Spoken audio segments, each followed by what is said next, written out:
Okay, it's time to commit. 2024 is the year for prioritizing yourself. Begin your new smile journey with Byte, and you could start seeing results in just 2 to 3 weeks. Just order your at-home impression kit today for only $14.95 at Byte.com. Byte Clear aligners are doctor-directed and delivered to your door. Treatment costs thousands less than braces. Plus, they offer financing options, accept eligible insurance, and you can pay with your HSA FSA.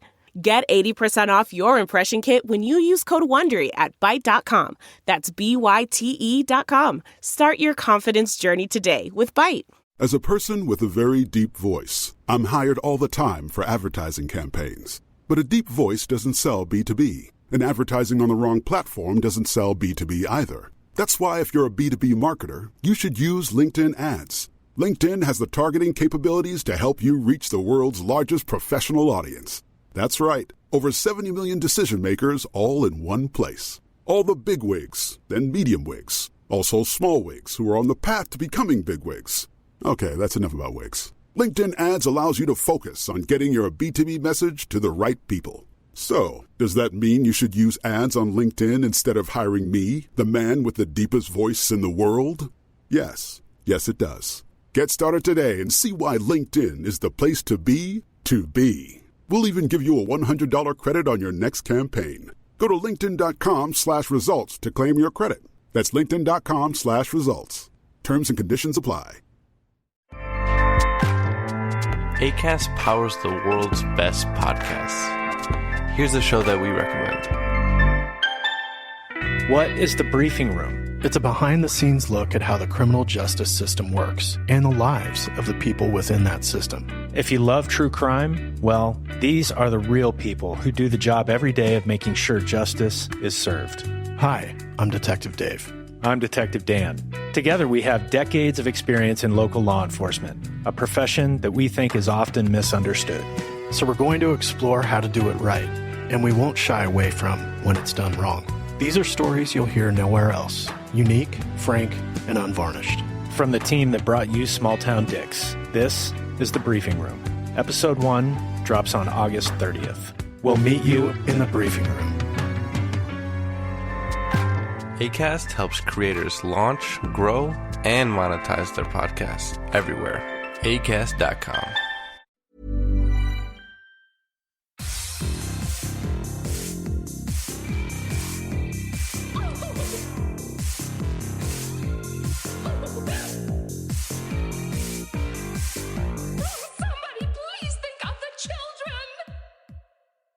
And welcome back to Scarred for Life, the podcast where we open up old wounds by looking back at the films that scared us as kids. I'm Terry. And I'm Mary Beth. Each episode, our special guest will bring with them a movie that traumatized them as a child. This week, our special guest is writer Joshua Anderson. He's a regular contributor for Nightmare on Film Street and at our own Gaily Dreadful. Yay! Yay! We're so excited you're here. Yeah, build me up, Buttercup. Yes. Welcome to the show, Josh. Thanks, you guys. I'm really excited to be here. We're really excited to talk to you. We're so excited. So how did you get into horror? Ever since I was, starting when I was little, my brother would always watch horror movies in the living room. I would pretend to be brave enough to watch them, but I would really just end up sitting facing the fireplace with the fire screen up so I could watch the reflection in the glass fire screen, but I would also have a blanket over my head and look through the holes in, the blanket. How old are you at this point? This, probably 7 or 8. Aww. Okay. Yeah, he was 5 years older than me, so that would be right about the time. But after that, I just got in. I had the same trajectory as a lot of people. I went to Goosebumps, loved the Goosebumps. Yeah. And anything R.L. Stine. And then as I got older, I started getting into the Monster Squad and Return to Oz, which fucked me up. Oh my god, Return to Oz. Yeah. What a fucking ridiculous movie. You did the episode. Who was it with? It was Bria. Bria, yeah. Oh, I felt her so much on everything she said. But after that, and then I really started booming into horror with when Scream came around. So that was 96. I was 11. Oh, okay. Yeah, and then from there, I just went to AOL where I had my own horror zine. Oh, really? Yeah, I had about 40 subscribers. I was proud of that. That's awesome. God, I love that so much. Right? And then from there on, it just kept on growing and growing and growing and just like ingesting everything that I could. That's awesome. Yeah. And so what made you want to be a writer about horror? I thought I had a lot to say about it, and I started on I started on Instagram, and then just did little blurbs with Instagram posts. Then it's funny, the way Jessica got into writing with her whole divorce. Mm-hmm. I was with somebody at the time when I was just starting to think about my horror writing, and went through a really bad breakup because people lie and they suck. And after that, I started writing on my own, just for nobody to read, and it helped deal with that anxiety, that I guess sadness and whatnot. I started putting it on Instagram, and people started responding, and I was like, oh, okay, people actually interact with this stuff. That's awesome. The more and more I did that, the more and more interested I got into it. And then I went and visited my friend Jill in Texas, and she was like, you really need to start doing more. Like, let people see it. I was like, okay, cool. And then the next week, John and Kim put up an ad they were searching for writers for Nightmare. And I applied, and within a few days, I got a response back. And I was like, yes, let's go. So exciting. And you write so much cool stuff. I mean, like, you have your Where Scare Are They Now? Or Where Are They Now? Where Scar Are They Now? I'm like reading it, and I'm like, how do I say it? But it's such a cool column. Can you tell our listeners what that column is about? It is, I take people from horror films, and whether they haven't interacted with a horror in a while or they have, I just take a look back at their film credits, what they've done with horror, and just bring it back up in the article, and just tell people what they actually did in horror. Like, there may be some people who you didn't know were in certain movies, and they were in that movie, like Emily Perkins was in Stephen King's It, and I always forget that. I don't know why. Oh my God. But she was Beverly. Whoa. Oh. Emily Perkins from Ginger Snaps. But wow. Yeah, so stuff like that. Cool. Yeah. It's on Nightmare on Film Street, guys. Check it out. It's really cool. Yes. We'll do some links. Yeah. Sweet. Also, I know, I'm sure we're going to talk about this later. Spoiler alert for the movie we're going to be talking about. But one of the things that you contributed to my site with was about Alice, the protagonist of A Nightmare on Elm Street, the Dream Master. Yes. And that is my favorite of the Nightmare sequels. And I loved reading your article. What makes you relate to her so much? She starts off the film very quiet and not sure of herself. And that was me back in my Christian school, because I didn't fit into that Christian Southern mold that everybody else fit into. And then the more that she went along, she gained her friend's powers. Sadly, it's because Freddy killed them and she gained their powers. That related to me. The more I grew, the more people that I met who I found out were understanding and would offer actual like love and life. And yes. And that's just where I stand with her. And at the end of the movie, she's just this badass chick kicking Freddy, aka Life's ass. Like, I thought that was really inspiring, and I fucking love Lisa Wilcox. She's so cool. I met her 2-3 years ago at Mad Monster Party in Charlotte, North Carolina. Oh, really? And they had been really selfish and took up like 10 minutes of her time. But she was so awesome and so conversational and like such a bright personality. I loved her. I love her too. She's Lisa. It's interesting. I think especially when you are like in a minority class, like being queer, that you can kind of see a lot of yourself in that character. And I that was one of the things that I really enjoyed reading your article about that and editing it, was that I had a similar thing with her, and I feel like I wonder if that's like, I wonder if that happens a lot with that character, you know? That's what I was thinking. I hope it does, so people can just find that some kind of solace in it. Yeah. So, Terry, what have you been watching? So here's the thing, you know. Okay. I'm ready for this. Yeah. When you have a day job that is completely unrelated to your moonlighting side gig writing. Oh, God, the struggle. Right. Sometimes you start to deal with burnout. I mean, I'm sure people that are writing, you know, for their job also experience this. But it's one of those things where it's like, you know, you work a 8-hour, 10-hour job and you get home and it's like, I got to watch this movie, or I got to write this review, or I got to do this, or I got to do that. And you just get to the point where like you feel like you're constantly doing nothing but working. So I haven't watched anything of complete interest to my writing, but I rewatched Kingdom. Have you guys seen that Netflix show, Kingdom? Okay, I have not, but my old roommate Abby wants to watch it with me before she moves, and because the new season's coming out, I think this week or next week? March 13th. Okay, yeah. That's a zombie show, right? Yes, it's the South Korean period piece zombie series. Have you seen it, Josh? No, but why haven't I? Oh my God. Right? Exactly. That's like what I thought when I was like, wait, how have I not watched this yet? Right? It is fucking awesome. And I watched it when it first came out and I was like, why is no one talking about this? And then I didn't write about it. I don't know why, but with the new season coming out, I decided to sit down and rewatch it. And let me tell you, that show is fucking awesome. The production design of it is like, it looks expensive as hell.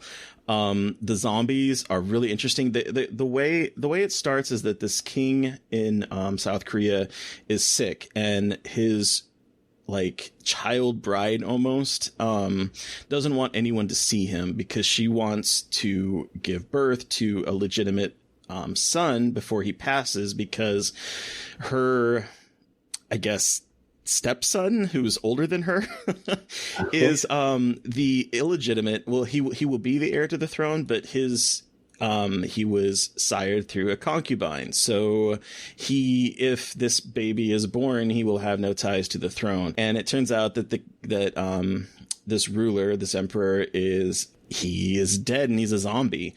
And he attacks someone that is a doctor, and the doctor brings the body back to this small clinic where he's working in the southern part of South Korea.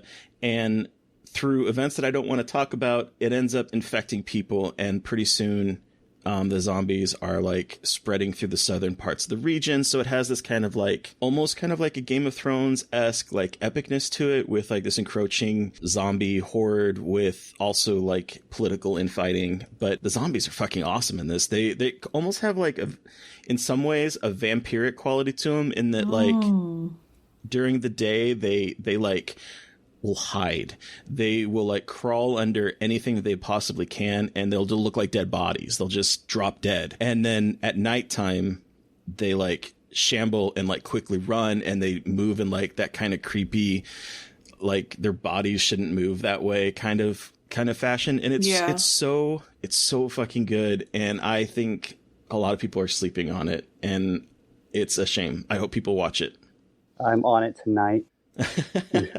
I like zombie stuff like that doesn't follow a certain mold that we've all seen before. Yeah, and I love that, you know, it's based on a webcomic, I guess. I didn't know that. Yeah, and the webcomic writer also wrote the show. But yeah, that's one thing. And then the other thing is another Netflix show. So I'm apparently a shill for Netflix right now. This one is tied to my writing, but I didn't write anything about it yet. But it's Elite. Have you guys watched Elite at all? No, I haven't. I've heard about it, though. It is a Spanish language series that takes place in high school. And I want to compare it to kind of like almost How to Get Away with Murder, in that like... Oh, interesting. Yeah, except it's very queer. Yes. There's polyamory in it. There's like an adorable gay couple at the heart of it. But there's a threesome that happens in the first season that is male, and female, which you never see. Oh. It's just it's trashy, it's lewd, and it's really well written, and it's exciting, and it like mixes like genre with high school shenanigans. And cool. It's a lot of fun. The third season is also coming out, ironically, the same day as Kingdom season 2, March 13th. Nice. And I have the first. I don't know why Netflix is doing this, but they gave out the first 2 episodes. Really? So, like, Just the first 2 episodes? Yeah, so I'm supposed to like review it in time for the show to drop, and it's embargoed till the day of the show. I don't know. It's weird, but oh, interesting. It sounds like one of those shows they're trying to bury. Yeah, but it's just frustrating. Like, it does so well. It's apparently like it's one of those shows that was quickly renewed for a second season and then quickly renewed for a third season, and the second season like aired in the late summer last year. So like it's not even a full year before they're releasing the third season. I don't know why they're doing it that way, but the first 2 episodes I saw were really good. So cool. Yeah, that's about it. Like I said, no movies, been just sort of vegging. I think, that's good, and you are allowed. Yeah. And I am proud of you. Thank you. I feel like it's such a slacker. Oh my God. No. You're not a slacker, but I also understand that feeling. I feel like I must consume all of the time. I must consume all of the content because that is what I have to do as a writer. But also, like, that's not good for your brain. Yeah. And I've been playing a lot of Smite, a video game. That's pretty much... which one's Smite?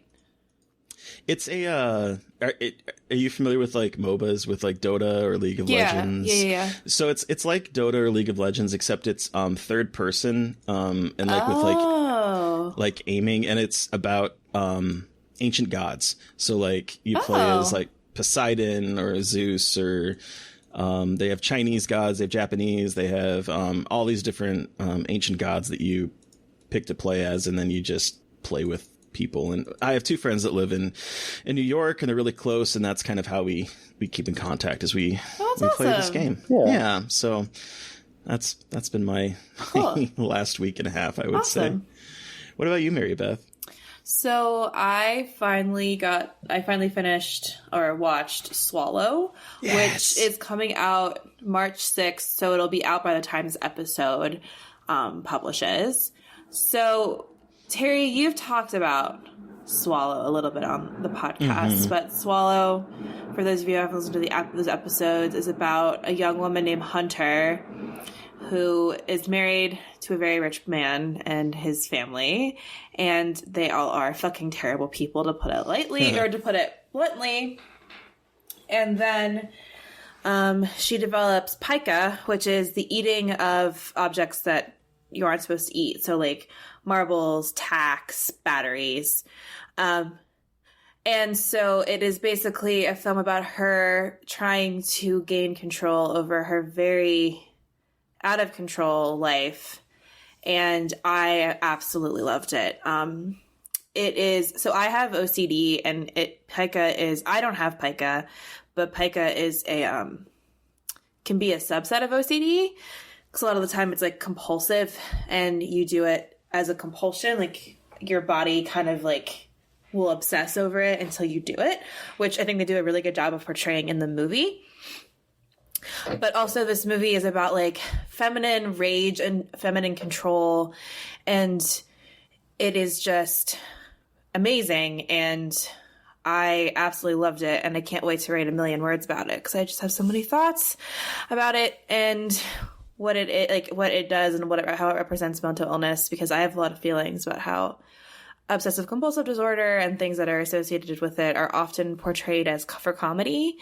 And like, Monk, he was really funny because he had OCD, but like his OCD is like not how a lot of people experience OCD, and like it's as good as it gets. But Jack Nicholson plays a total douche because of his OCD, and like it's usually played by men for comedy.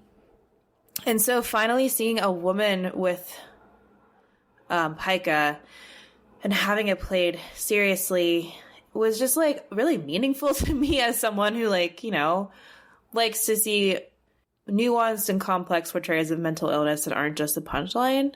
Yeah, so I absolutely adored it. It's hard to watch, obviously, because there's a lot of reasons why it's hard to watch. I got really frustrated a lot in a lot of the characters, but it's beautifully done. I think it's very carefully written and shot, so it doesn't become exploitative, because it feels like this kind of film could become very exploitative very quickly. Yeah. But this is like, this kind of toes that line of like almost being like super exploitative, but actually not really. So I really respected that as well. And Haley Bennett, who plays Hunter, is an absolute fucking queen. Like, right? she's so good in this movie. So those are like my very quick thoughts on that. And then I also watched Blood on Her Name. I don't think I've talked about this one yet, have I? No, I don't think so. So have you guys seen Blood on Her Name yet? Yeah, I saw it at Panic Fest. Yeah, so I watched that. That comes out February 28th, which obviously it'll be up by the time this podcast releases. And I also really enjoyed that one. Another really fascinating film about feminine rage that's handled really well. And I think I just really like watching women get angry. I think there's like an emerging trend in what I like to watch, and it's women getting mad and like being allowed to be mad, because I feel like so often in horror, like women are shown like screaming and freaking out and being attacked, but they're never really shown being angry and kind of leaning into their rage. And so Blood on Her Name is another example of feminine rage in a very different way. It's about a woman played by Bethany Lind who accidentally kills someone, and she has to kind of grapple with the consequences of that. And so it takes place in the South. So it's like, it's been described as like a Southern Gothic neo-noir. And there's like a lot of words that I don't necessarily know if I would apply to it. It is. Yeah, I agree with that. It is in the South. I don't know if I would consider it Gothic, and I also don't know if I would consider it a neo-noir. I'm also not super familiar with the noir, but like, it didn't feel like a neo-noir movie. It just felt like something different, which is not a bad thing. But again, like, Bethany Lind, who plays the main character, is absolutely phenomenal. I was actually able to interview her for Nightmare on Film Street, and she talks a lot about how, because she plays a mother in this movie, how she was actually really scared to play this role because she's a mother who does some, fucked up stuff. And she thought that no one would really care about her character or would dismiss her because she does bad things. But I really appreciate it because it's like, it shows that motherhood isn't one thing or the other. As like in genre film, we all know this, like motherhood is either like you are a pure figure or you are completely evil. There isn't really like a middle ground. And so while this movie is like more like crime thriller than like I would say horror, it's still like a really awesome portrayal of motherhood in like a very complicated way, where it's like, it's not just a mom who's good or bad, but a mom who's like trying to figure stuff out after she's been dealt a pretty horrific hand her entire life. Yeah, and it also has some really good twists that like are actually grounded in the story, so they don't feel like they just come out of nowhere, but yet they were, for me, surprising. Yeah, I agree with that. I didn't feel like it was unearned. I feel like so many times you put in plot twists to be like, haha, look, it's interesting now. It's like they actually did the work to make those twists feel like, oh, that feels like it was supposed to happen. It wasn't just thrown in there to like keep audience interest. Right. It was like ingrained from the very beginning. Yeah. And I thought that was really good. I really enjoyed that movie. And it was a good movie to see in the theater, to be perfectly honest, like seeing it with a crowd of people. Oh, yeah. I watched it on my computer. Yeah. I feel like that happens all the time. Like, I get so frustrated with myself and with like distribution, is like, I feel like so many movies I watch are just on my computer because they're screeners. And most of the time, like, these movies don't come anywhere near me. Right. And it's like, I want to see them in a theater, but like, obviously, like, I'm very lucky to get screeners at all, but it's like, I interviewed someone like, oh, did you watch the film on in a theater? I'm like, no, I watched it on my laptop. Oh. And they were like, oh, really? I'm like, I'm sorry, I don't have any other way to watch it. They were understanding that I felt bad saying that, but I'm like, I'm just trying to, at least I watched it. Right. Anyway, Josh, what have you been watching? I want to talk about this that came out today, the Candyman trailer.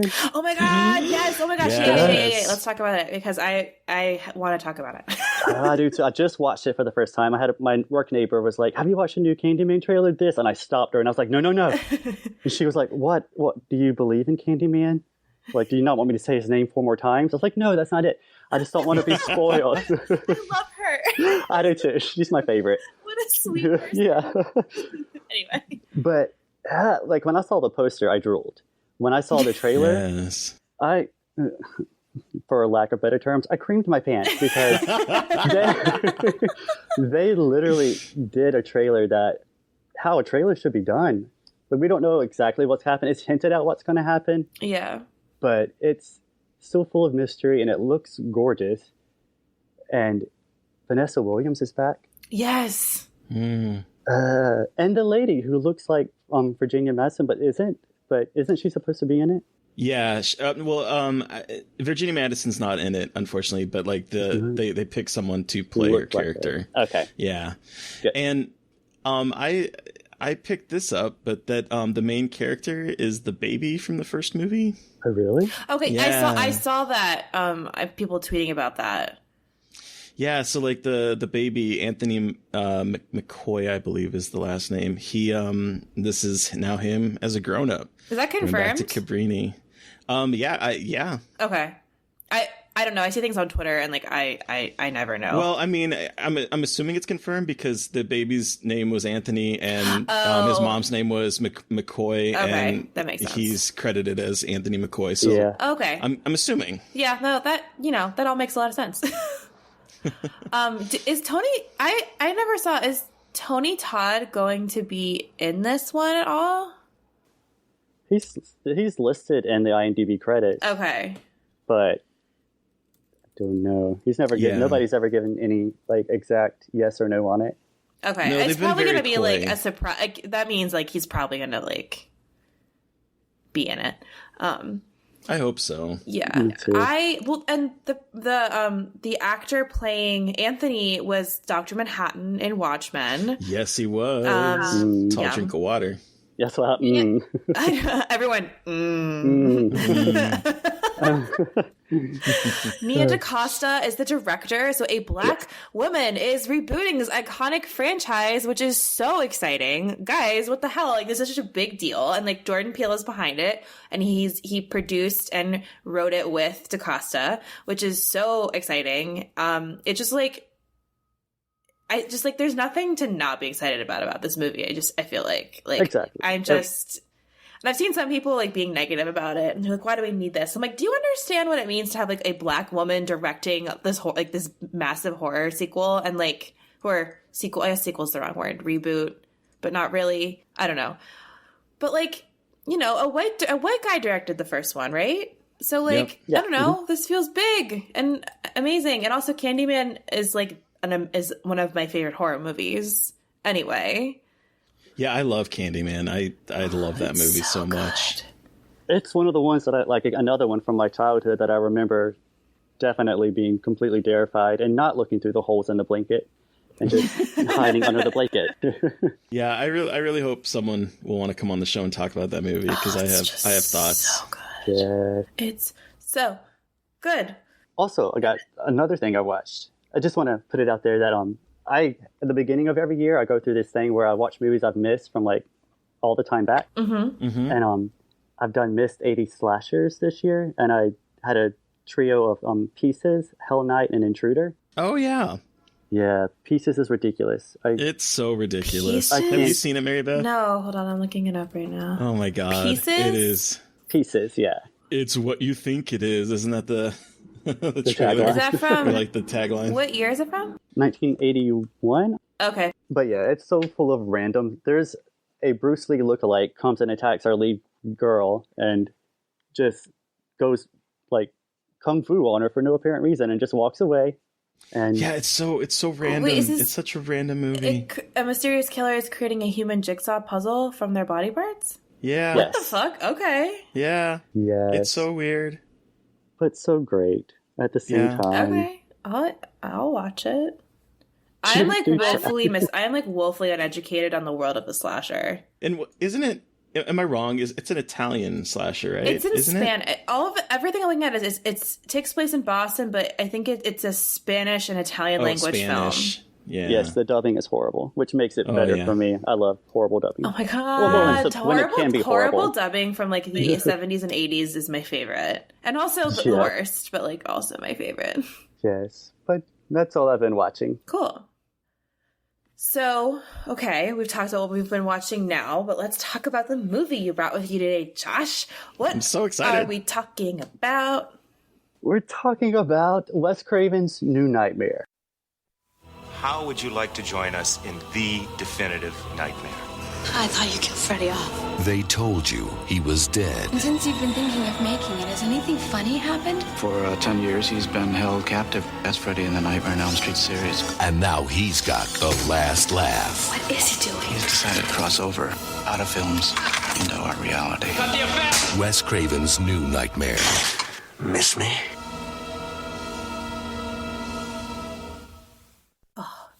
Terry, would you do the honor of reading this for us since you are the Nightmare on Elm Street expert? I sure will. Okay. Wes Craven returns to the Nightmare on Elm Street franchise almost exactly 10 years after the original film. Heather Langenkamp, playing herself, is dealing with a stalker and menacing Freddy-sounding phone calls when her husband Chase, played by David Newsom, hot dad alert, is killed in a mysterious truck accident, and her son Dylan, Miko Hughes, begins talking about a scary man in his dreams. She realizes that Freddy wants to enter the real world, and the only way to defeat him is to become Nancy Thompson one last time. Bum, bum, bum. Yes. So, Josh, how old were you? Set the scene. How old were you when you saw this? And let's dig into this, because I only have heard bits and pieces from you, and I just can't wait. Mm-hmm. Okay, so the first time it was right around when it was released on video. I think I don't know if I was 9 or 10, 94, 95. Mm-hmm. And home inside, everybody's outside. I go to put the VHS, and my brother had rented it. I go to put the VHS in the VHS player, watch the first minute or two, and the first flick of the finger that the metallic Freddy glove does that's on the set of the movie, I tell myself, nope, I'm done. So I cut it off. And then it was a few years later when I started getting into the horror. I had already seen all the other nightmares, was never terrified by them. I was fascinated by them, creeped out, sure. But they never bothered me. So I finally got to New Nightmare. I'm watching it in the living room, fully light. My mom's in the kitchen cooking. Like, people are walking in and out. No big deal, but I'm fully enamored. The fact that it took place in the real world is what, the real world, quotation marks, is what scared me the most, because my 12-year-old mind is thinking, holy crap, what if this could happen in the real world? What if Freddy's actually real and Wes Craven actually experienced this, and it's like a biography, an autobiography or whatever. So that kept that in mind. The closet scene where... Miss me. Yeah. Oh, see, I just got chills when you said that. And like, not even chills, SBFs, which SBFs are scary butt feelings. No. Oh my God. I got them scary butt feelings. Yes, when you get super scared and your butt just clenches and it like vibrates in a certain kind of way inside. Yep. Wow. Yep. Cool. Yeah, that's what occurs. Hell yeah. But I'm sorry. I'm laughing because we were DMing back and forth about, or like, and I don't even think we were DMing. We were just replying back and forth, and you mentioned SBF SBF, right? Yeah. And I was like, what is this? Is this something I should know? And so I Googled it, and according to Urban Dictionary, it was straight best friend. Nope, not straight best friend. And I was like, I don't think that's what he means. But no. Scary butt feelings. I love it. But yeah, that closet scene, that's the first thing that has scarred me. If I stand in front of a front-facing closet, where it's just like, not a walk-in, but just like a front-facing, I get nervous. Like, really? Yeah, all the closets I've ever had have always been walk-in closets because of that. Whoa. And, wow. Yeah, and I don't know I still can't watch that scene. Last night I was watching the movie, and the moments before it happened, I was yelling at the TV, oh, won't you just come out already? Very good. Also, very good. Right? And Pixie's looking at me like, Dad, you're stupid. Pixie's my dog. I don't know what it is. Like, it just traumatized me as a kid, and anytime I go to a frontward facing closet, I can't do it. Like I have one in my living room, but I have a poster propped up against it, and I don't even use it. But wow. Right? I really can't explain it, but every time it's not even Freddy jumping out and doing it. It's the miss me how he says it. But I had to like rewind that part a couple times because the way he says it is so perfect. It's iconic, and I just got chills again, like even thinking about it. That, and then the night after I watched it, of course, I'm laying in bed, replaying everything, getting more and more scared of what could happen in real life, thinking about the evil entity that came about as Freddy. Oh yeah. And again, I grew up in a Christian household, so. Mary Beth, you were talking about how you were afraid of, like, not afraid, but like really interested in demons and how. No, afraid is the correct word. Okay, afraid of demons. But I was the same way. Like, and even though I had watched a lot of horror before, like nothing had hit me as evil as that character was. And so I'm thinking about that, thinking about demons. I did have a front-facing closet when I was a kid in my bedroom. Got tired of looking at it that night, went to the living room and got on the couch. I was like, I'll sleep here. Was near sleep. And my brother swears to God this wasn't him to this day. But somebody said, I mean, it was simple. Somebody just went, boo. Fuck that. Yeah. Absolutely the fuck not. I swear I heard it. I laid there like frozen, like, what the fuck do I do? I'm crying. Yeah. Yeah. And I was like, in my head, I'm like, it has to be my brother. I swear to God, it has to be my brother. And so I whisper his name and no response. That by this time he would come out laughing, like, "Oh, you little jerk, I got you." But no, like I'm not sure how long I laid there, but I finally decided that I wasn't going to sleep in the living room. I wasn't going to sleep in my room. At 12 years old, I was going to sleep with my mom and dad, and right in the middle of them too. So hell yeah. So. Went to my mom and dad's room, and of course, I still had pride, and I didn't want them to think a scary movie scared me. A, right. I didn't want to be that little wimp. B, because I knew if I told them that, they wouldn't let me watch scary movies anymore. So I woke my mom up, and I was like, "Mom, I had a dream, and you died, and I don't ever want you to die." So she put me in bed with them between her and my dad, and like I went to sleep and woke up, and none of us, like me and my mom, never spoke of it again because at that time. She's a 4'9" lady. I was about 5'8". Oh. Yeah. Oh, she's tiny. She's so little. Her tall 12-year-old son got into bed with them. I'm sure she probably loved it. She was like, "Oh my God, my baby." I mean, I feel like every time, like, if that ever happened with my parents, like, they're always like, "Oh God," but they're in the head, they're like, "Oh yeah, they still love me." Exactly. Meanwhile, you're like fucking traumatized, and you're like, right? See, I didn't tell many people that except for my cousin Emily, and to this day, whenever we meet somebody new, I'm dating somebody new, she'd be like, "So Josh likes scary movies, but let me tell you about the time he slept with his mom and daddy when he was 12 years old." Oh my God. I love Emily. She's like my best friend, but she loves bringing that up.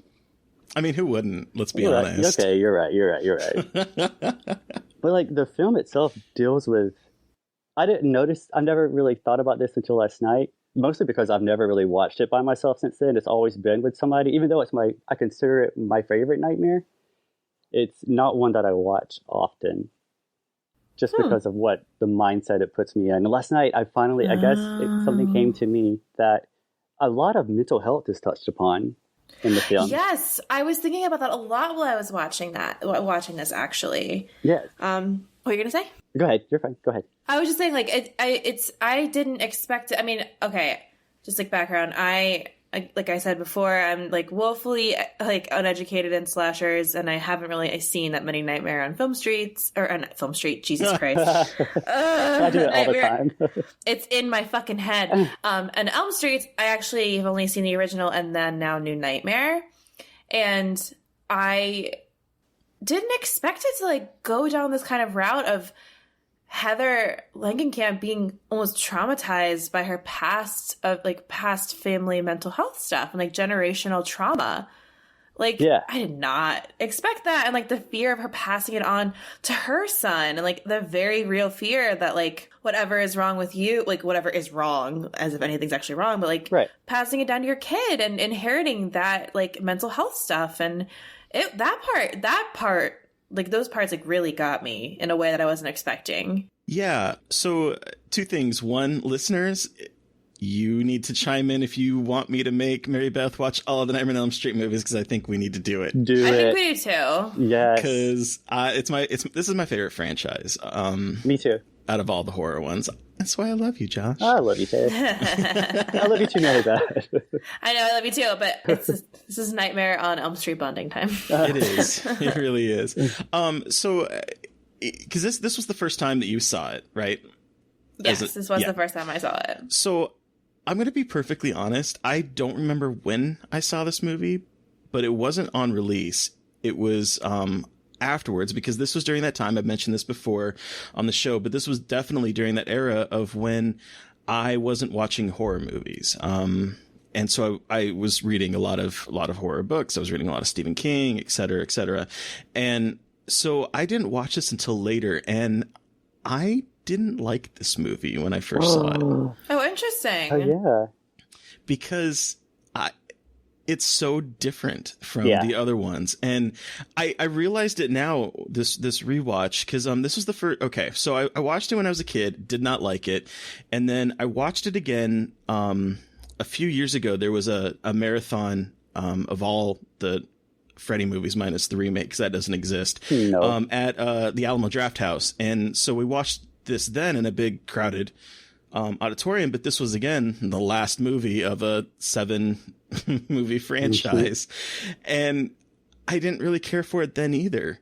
But this time I really enjoyed it, although I don't think it's a perfect film, because I think it's trying to do too much, but we'll get to that in a minute. Yeah, there's a lot. Yeah. I have a lot of feelings about that too. I have a lot of feelings about this in relation to Scream, but we can talk about that. There's just so much, and I think that's one of the things that I really liked about it, watching it this time, is that it made me think an awful lot, because I don't even know where to start with this with this movie as an adult, but it predates Scream, and in a lot of ways it's a lot more meta than Scream, I think. I would agree with that, because it's not just about slashers. It's about horror in general. It's about it's kind of like a critique of horror as well as like understanding the genre going back through time, because it brings in fairy tales.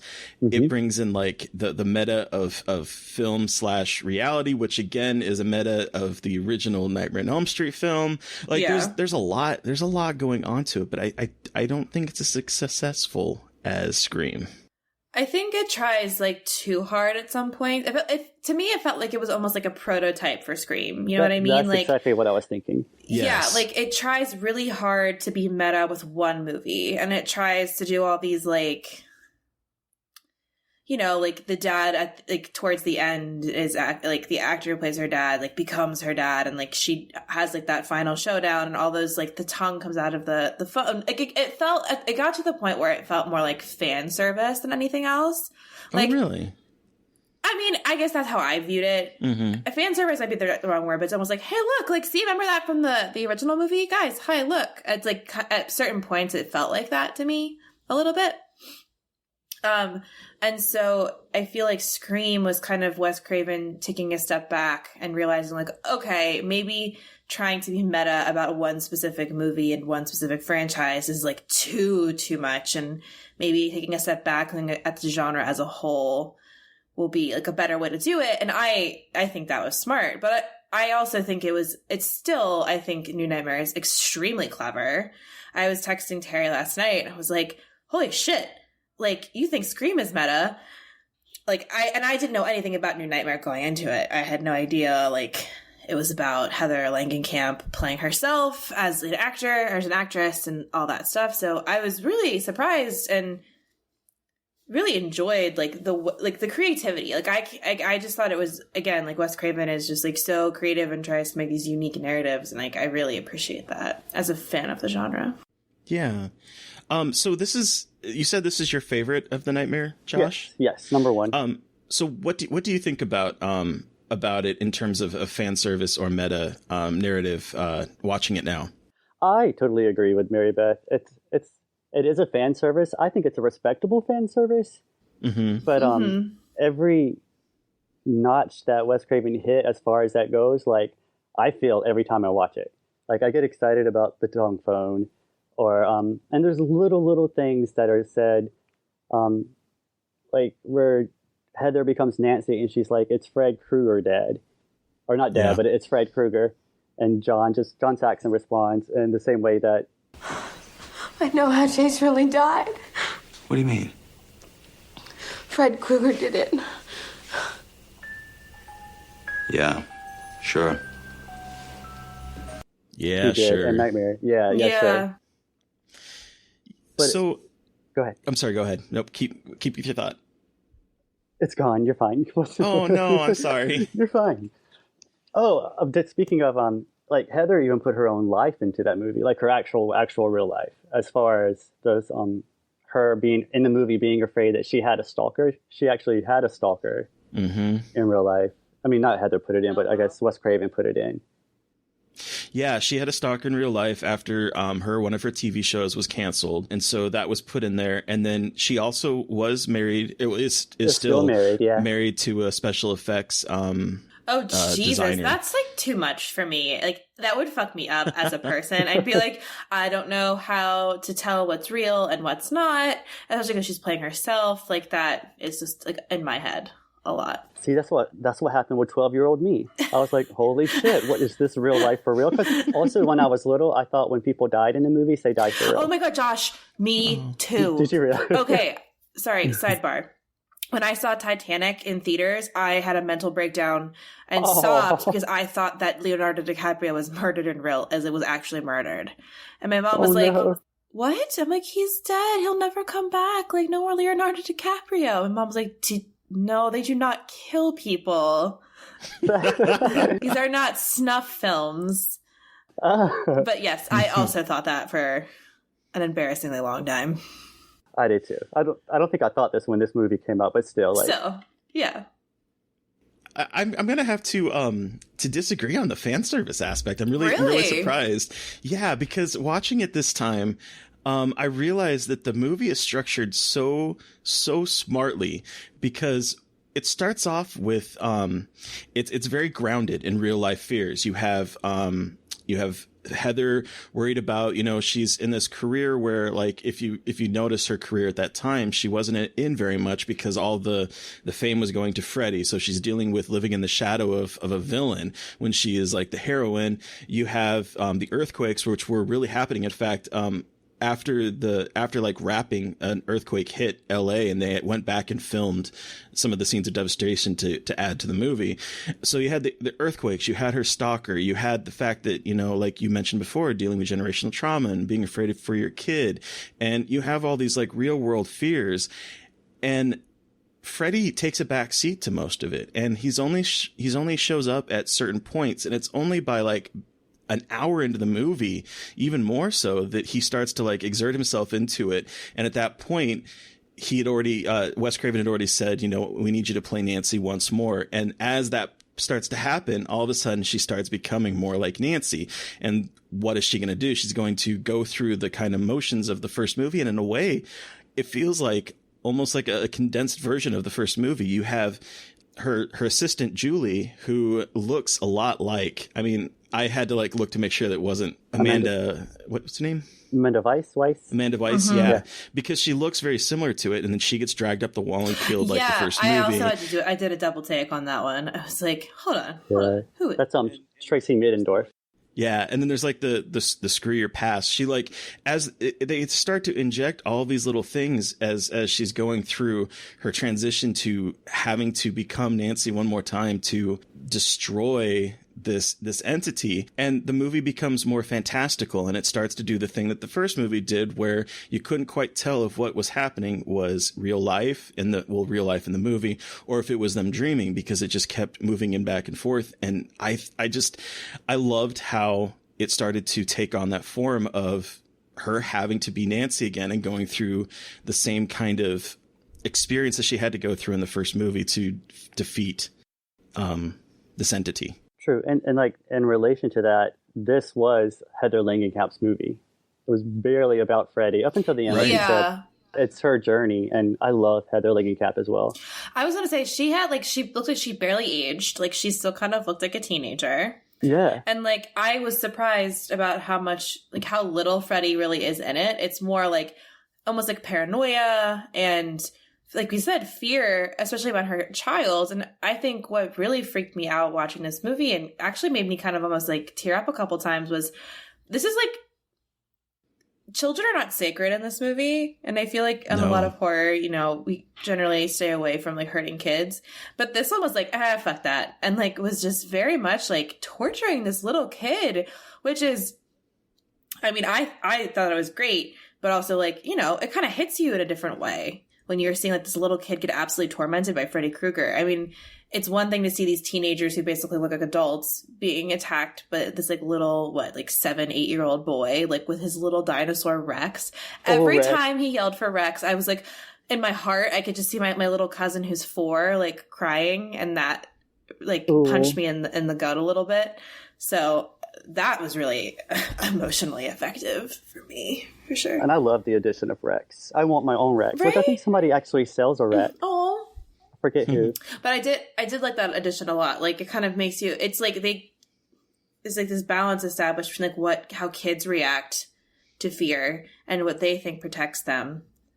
Especially, I had stuffed animals that I always thought would protect me at night. Oh, same. And like, you know, make sure your feet are covered so that things don't grab your feet in the middle of the night. Like, we talked about this actually in the Cujo episode, and this movie does it really well too, like capturing young children's fear and portraying that really well on screen, and like seeing yourself in the kids who get freaked out or who are getting attacked. Exactly. What good casting of okay, so I say good casting, but I also don't think Dylan is very well acted, but I do think Shut it's up, good Terry. casting. Leave me alone. I guess that's because I'm a woman. My highly sensitive ovaries that cannot handle the children being attacked.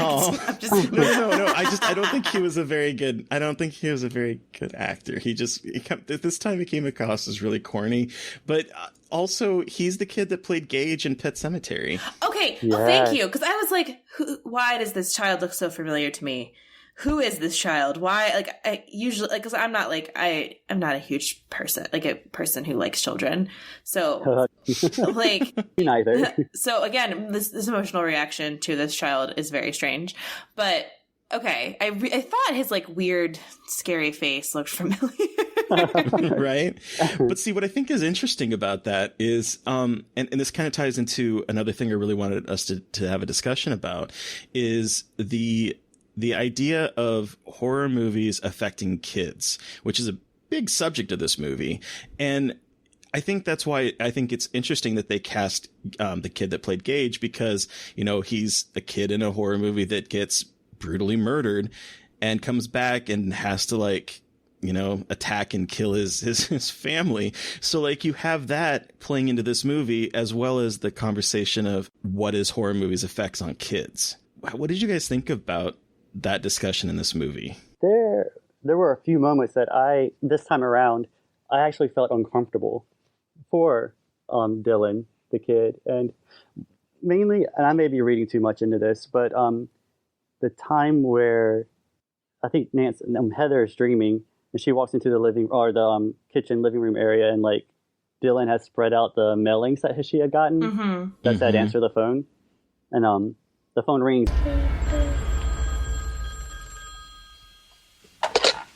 Yes. I touched him. And Nancy answers it, and Freddy is there, or the entity, and he laughs and he says, "I touched him." Oh, yes. God, yes. Yeah, that got to me. Like, technically doesn't mean in the way that we're thinking possibly, but like to know that this nasty being was able to affect a child, and to let the mother know that this child is being affected by me, like it skeeved me out. Well, and like Freddy Krueger is a pedophile. Well, yeah. So, like you said, it's like that double meaning, and it's like you said, it's like that your child is being tainted, and your child is like her, and you know the whole film, she's so scared of affecting her kid, and she constantly is asking the babysitter, like, did he watch the movie? Don't let him watch the movie, and it's like she's trying to protect him, and then Freddy and like like just a couple words, like completely shatters that. Yeah. But it was interesting, like watching the movie, and there's the interview portion where she's asked by that interviewer, like, do you let your kid watch this movie? And it's like, it feels like a lot of the conversations that I have with people when I tell them I like horror. Like, you like horror? Like, what's wrong with you? And it's like this very uncomfortable conversation where like being involved with the horror community in any way means that there must be something wrong with you. And then that kind of goes into, and that almost feels like, to me, I kind of saw this connection between also her mental, like the conversations of mental illness in this film as well. And it's always like, oh, you like horror, there's something like wrong with you, you must be mentally ill. It's like, well, no. Yeah. But like there is that interesting connection. And again, like Craven is so good at looking at these connections in the genre and kind of trying to question them. And it kind of, to piggyback off that interview portion, what I really liked about it was that like he's so aggressive in talking to her. Like, does this change your perspective of horror movies now that you know that she has a kid? And she's like, no, not really. And he's like, would you let your kid watch it? And the way she responds is like, Dylan, no, I wouldn't let him watch it. But I think the way she says it, it's almost as if like she knows that he's very sensitive and that he probably can't handle it. Yeah. It's not so much of a I won't let a kid watch it. It's that like these aren't good for Dylan. Yeah. And it kind of also digs into the idea of like this reality versus film / fantasy, where the guy's like, would you trust him alone with Dylan? And she's like, Robert?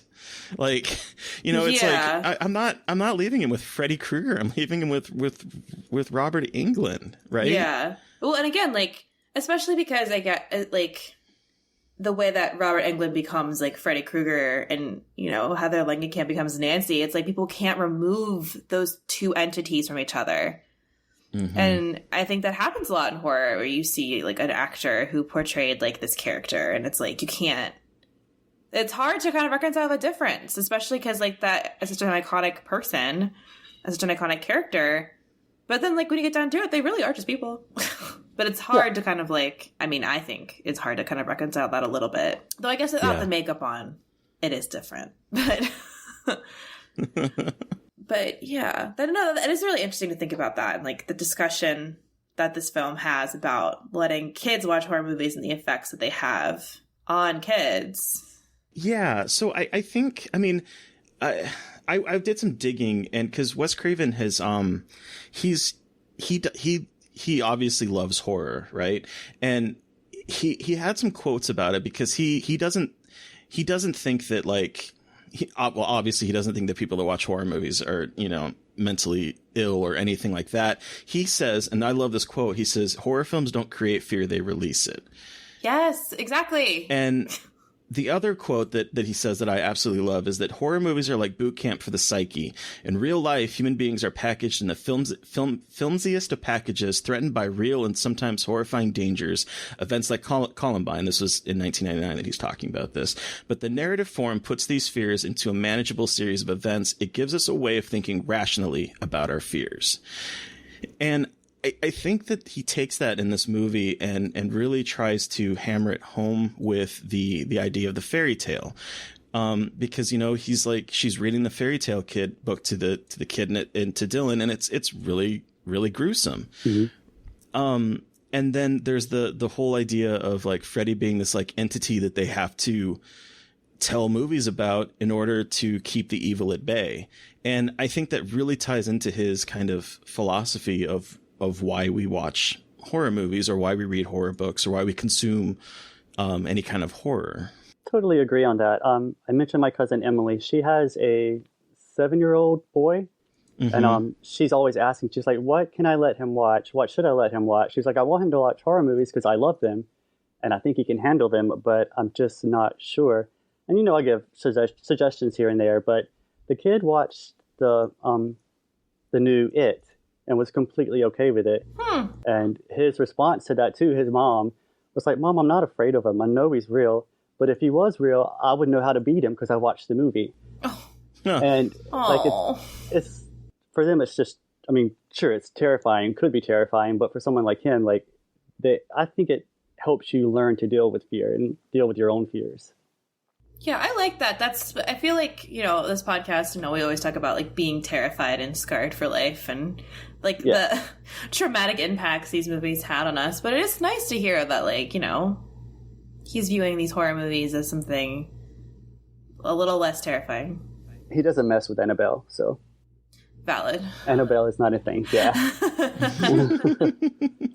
So, but I do think that all the stuff that we're kind of talking about is partly why I don't think the movie is completely successful, because I think it's taking on too much. Yeah. Because it's tackling this meta narrative of the Nightmare on Elm Street films. It's tackling this idea of like what is horror, what is horror for. It's tackling fairy tales, and the part that I didn't like when I was a kid, and I still don't like to this day, is the climax when she goes down this like, she's eaten these sleeping pills as a kind of like breadcrumb, to like get to this weird version of, I guess it's hell. It's some kind of Grecian Roman mix. I feel like it's whatever sets they had on hand. They just threw them together. Like there's one part where like they're in this room and there's like the 7 deadly sins are written on the walls, and there's like these Colosseums, and there's like I think it's probably trying to hint that like horror goes back to the beginning of time. Okay, yeah. But like that it doesn't work for me. It always threw me off. Actually, when I watched it last night, I cut it off right when it got to there. Yeah, I feel bad, but like I stopped paying as close attention. Yeah. So like, it goes. Oh, sorry. No, go ahead. No, you say. Go ahead. It just goes from like this. It goes from being about reality versus real. Like film realty, like REELITY, to like this fairy tale thing that they had not set up other than her reading the book to the kid earlier. That's the only like indication of like it being a fairy tale. Mm-hmm. And then she's going on this like, this down the rabbit hole of like Alice in Wonderland type thing. She even falls down a water slide and then they kill him as if he's the witch. Like they Hansel and Gretel him. Yeah. Mm-hmm. I'm just like, I don't. I was really excited when the house turned back to like 1428 Elm Street, and like it like hinted at that she's gonna have to go back to where it all began, and then it doesn't. It would have been better if it stayed in that, just in the house, and like the interior of the house was the same as the original film. I would agree with that. They went a little cray. I guess I just kind of liked the suspense that they created of like getting these phone calls and these letters, and it's like, is it actually Freddy or is it not? And I mean, I don't know. I thought in my head it would have been awesome if that kind of like, again, like that kind of reality, like the creepiness of like a real person fucking with you, and like would have been to me more effective. But I guess they wanted to do like, bring Freddy back. I think in an original draft, Julie, the babysitter, was supposed to be that type of person. Oh, interesting. Yeah, because you can see throughout the film, like, she has some, like, sneaky-looking little stares, or she reacts weirdly to something. Oh, interesting. I'm not sure if it changed mid-filming or what, but I read that she was supposed to be that type of person. Oh, so that would have been really cool. But not to, like, be that kind of person that's like, well, I think it should have gone this way, but again, like that, again, it's like the ending is, like, so, it feels like such a massive tonal shift that it's, like, very jarring. Yeah. But talk about going back to what you said about kind of like fan service. I didn't notice until this viewing the amount of people that were at the funeral that were in previous Nightmare movies. Oh, cool. Yeah, because like Rod from the first movie, the guy that gets hung in the jail cell, who's dating Tina, the first person to die, he's at the funeral. Tuesday Night, who was in Nightmare on Elm Street 4, is at the funeral. Like there's like a bunch of like people that are from the movie that are standing around the funeral as kind of like almost stunt casting, like a little cameo. See, that's what I mean. Like, I don't think fan service is necessarily a bad thing, but I think like this definitely, especially like coming in 10 years after the first one and everything, like, it definitely felt like an ode to the franchise. Mm-hmm. Yeah, I think it might have worked better if it was done like 7 or 8 years after Freddy's dead, but it was only 2 or 3 years after Freddy's dead that this happened. That was such a bad movie. Ugh. I mean, I defended it on Nightmare on Film Street, so I can't say much. I have a whole article about it.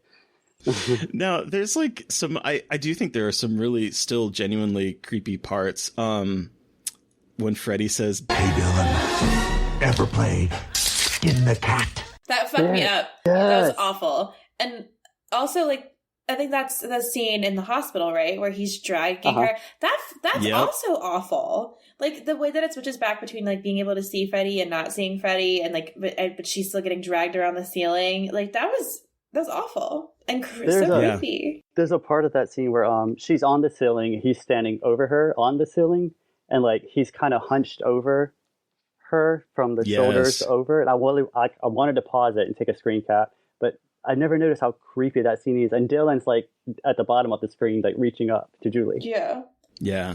Oh, also the other part that freaked me out was when Dylan climbs on top of that plate because he went to see God. He went to see, like, God wouldn't take me. God wouldn't take me. I was like, this is too much. Like, this is like, I can't do this. Like, I did not. Again, I was just like went into this movie expecting like kind of like a silly Nightmare on Elm Street movie, and I'm like, this is actually very heavy and like very emotionally intense. Like this poor kid, like. And then he's asking his mom, like, why does God let bad things happen? I was like, this is too much. It gets deep. It gets really, like, surprisingly deep. And again, like, for some reason, the kid stuff stuck with me more than it usually does. But they really played that up, and having this, like, poor kid just, like, really going through it. Ugh. But his acting's kind of corny. I'm just kidding. I agree with you. I agree with you. No, it's corny. No, it is like 100% corny, and I fell for the corn hook, line, and sinker. So like, oh, I did too. The dialogue's really well, and when he's like terrified out of his mind, like it's effective. He's effective, rather. Yeah. I wonder how Miko Hughes looks back. I'm sure there's an interview somewhere, but I wonder how he looks back on Pet Sematary and this. He's probably like, this fucked me up as a kid. Yeah. Or he's like, I don't care. I can't remember. He's apparently filming, according to his IMDb, a short film called Dylan's New Nightmare. Yes, I saw that. An Elm Street fan film. I hope it gets made. I'm very interested. Plus, Miko Hughes is kind of hot too now. Is he? He's got like a very unattractive soul patch, though. Oh, I haven't seen. And some of the pictures I'm looking at on Google Images, without the soul patch, cute. With that weird patch of hair, not so much. Oh, I dig him. I'm with Terry. I really love the picture of him holding the Pet Sematary book. When he was a kid, it's just cute. It was cute. Yeah. He's a cute little kid. He was adorable. I just not convincing. Not convincing. But who was convincing? Fran Bennett as Dr. Hefner. Yes. The doctor that's like trying to so good, and the part where she's like, "Little bugger's full of something I don't like. Let's get him over good and proper. Cut this evil out of him." That scene, I was like, "Oh yes, that's awesome! I'm digging this." She's gonna cut this booger open. That's what she said. I love that line. I caught that last night for the first time, and cut the evil out of him. But she's so, I don't want to say intimidating. She's not. She has a presence. Yeah, she does. Sweet. I do one more thing about the closet. We're gonna keep coming back to that. Yeah, I told my best friend Jill about it. She knew about it, and I lived with her for a good 2 years. And during that time, I walked into my bedroom one night out of the shower, and I had a front-facing closet there, and the doors is slowly opening to the front-facing closet, and I'm not thinking much about it until I see a human being like walk from outside the closet. Her plan was to jump out and scare the shit out of me, but she got so tickled that she just like stumbled out of the closet laughing. Didn't matter. Oh, shit. I screamed bloody murder and fetaled on the floor because I seriously thought entity Freddy Krueger was coming out of that closet to get me. Oh, no. So she probably added to my fear of front-facing closets. Oh my god. Anyway, that popped in my head. Yeah. Oh, jeez. I will eventually watch all of these movies. Oh my god, please do. Especially the fourth one. I was about to say, especially part 4. That's my favorite. Fine. That includes the roach kill. That's real exciting. Oh, yeah. The special effects in 4 are just... They're ridiculous. They're so good. Yeah. They're so good. It's the top of its game, in my opinion. Everyone talks about 3, but it's all about 4's Okay, that's special the effects. Dream Master. Okay. Yes. Yeah.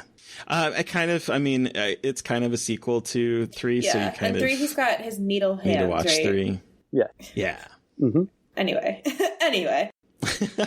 I'm going to check on you about bi-weekly to see if you've watched one at least. Fine. Yes. Fine. All right. Well, thank you so much, Josh, for joining us to talk about Wes Craven's New Nightmare. Where can our listeners find you, and do you have anything coming up you want to share? I am on Twitter and Instagram with Brooks A. Joshua. And I am starting in March a queer horror column for Nightmare on Film Street. Yes! I'm so excited. I won't say what it's about, but the first film I deal with is Night of the Creeps. Ooh. Yeah, so I'm hoping that all comes together fine, and that's it. That's me. Awesome. So, listeners, you've heard from us, but we want to hear from you. What was your experience with New Nightmare? Send us an email at scarredforlifepodcast@gmail.com, and we might feature you in an upcoming episode. You can also reach out to us on Twitter. I'm at MB McAndrews. And I'm at Gaily Dreadful. And of course, make sure to follow us at Scarred Podcast on Twitter and tag us, and we'd love to talk to you. And please don't forget to review, rate, and subscribe. Thank you to Steve Barnold for our artwork. Thank you to Sean Keller for our intro music. Thanks everyone for listening, and stay creepy. And until next time. Somebody please think of the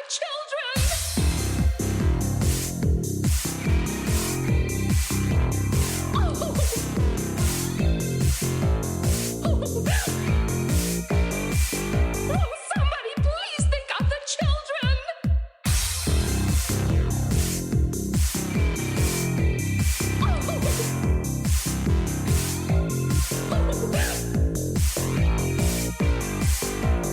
Somebody please think of the children. As a person with a very deep voice, I'm hired all the time for advertising campaigns. But a deep voice doesn't sell B2B, and advertising on the wrong platform doesn't sell B2B either. That's why if you're a B2B marketer, you should use LinkedIn ads. LinkedIn has the targeting capabilities to help you reach the world's largest professional audience. That's right, over 70 million decision makers all in one place. All the big wigs, then medium wigs, also small wigs who are on the path to becoming big wigs. Okay, that's enough about wigs. LinkedIn ads allows you to focus on getting your B2B message to the right people. So, does that mean you should use ads on LinkedIn instead of hiring me, the man with the deepest voice in the world? Yes. Yes, it does. Get started today and see why LinkedIn is the place to be to be. We'll even give you a $100 credit on your next campaign. Go to linkedin.com/results to claim your credit. That's linkedin.com/results. Terms and conditions apply. Acast powers the world's best podcasts. Here's a show that we recommend. What is The Briefing Room? It's a behind-the-scenes look at how the criminal justice system works and the lives of the people within that system. If you love true crime, well, these are the real people who do the job every day of making sure justice is served. Hi, I'm Detective Dave. I'm Detective Dan.